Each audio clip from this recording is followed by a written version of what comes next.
Hazy signals on missing points in October GST data.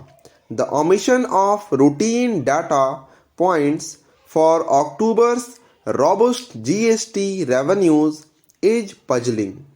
October saw the goods and services tax yield the second highest gross monthly revenues, a tad short of rupees 1.52 lakh crore.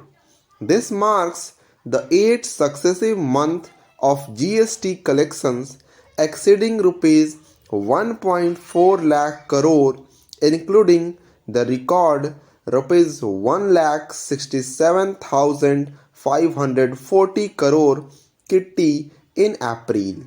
The Finance Ministry emphasized that domestic transactions also contributed the second highest taxes in the month. Underpinning October's GST flaws, 8.3 crore e-way bills were generated in September, which the ministry said was significantly higher than the 7.7 crore bills of August.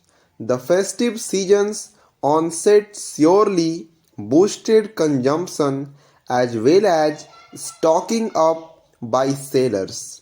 The government, which has routinely held up GST revenues as a yardstick of strong post-pandemic economic activity, had ample cause to talk up the latest numbers.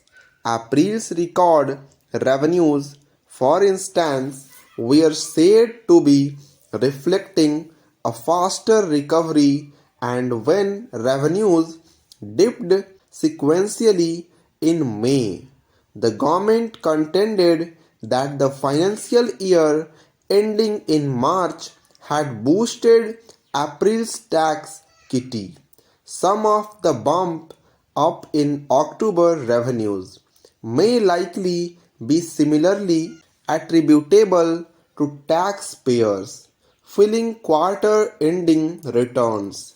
It is noteworthy that no such commentary was included in the latest GST revenue statement, which has raised eyebrows for what it has chosen to leave out than disclosed.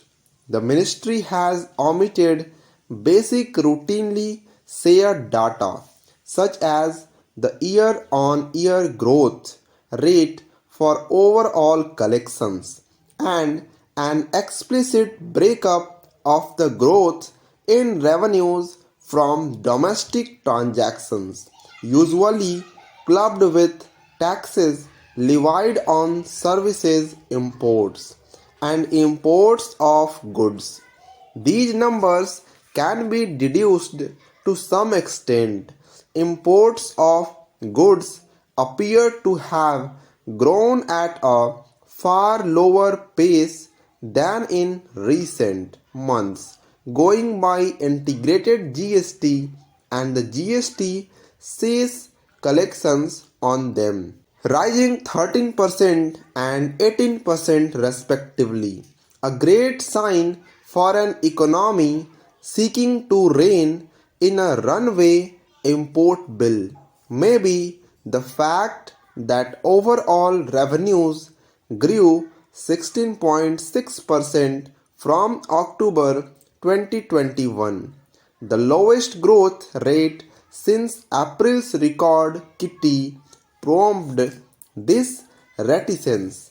But as economists point out, growth rates will moderate owing to simple base effects.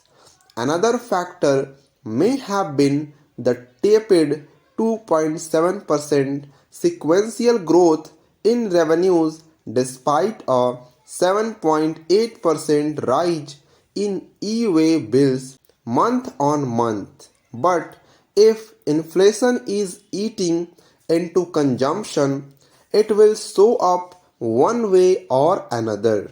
Instead of splitting data, The government would be better served by expediting reforms to shore up revenues. The GST Council, which was to take up some of these reforms in early August, must be convened quickly. Demurring over the big picture helps no one.